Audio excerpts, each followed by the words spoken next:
আসসালামু আলাইকুম ভিউয়ার্স, আপনারা যে ব্যক্তিকে দেখতে পাচ্ছেন সে ব্যক্তিটি একজন মানসিক ভারসাম্যহীন ব্যক্তি।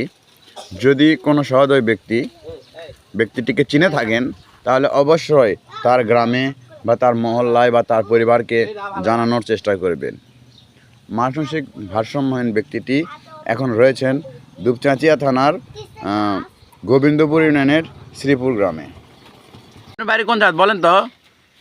কোন জায়গায় বাড়ি আপনি? গোনা থানা, রানীনগর, জেলা নওগাঁ। আপনার ভাই বাপ বা সন্তান কেউ আছে? ছেলে মেয়ে কেউ আছে?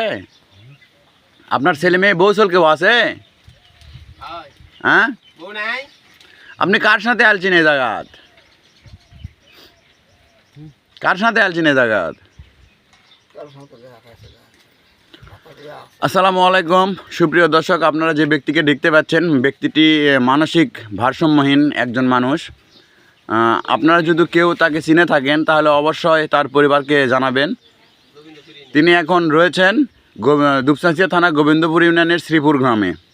যদি কোনো সহৃদয় ব্যক্তিটিকে চিনে থাকেন তাহলে অবশ্যই তাদের পরিবারকে জানানোর চেষ্টা করবেন এবং পোস্টটি বেশি বেশি শেয়ার করবেন যাতে লোকটিকে কেউ চিনতে পারে।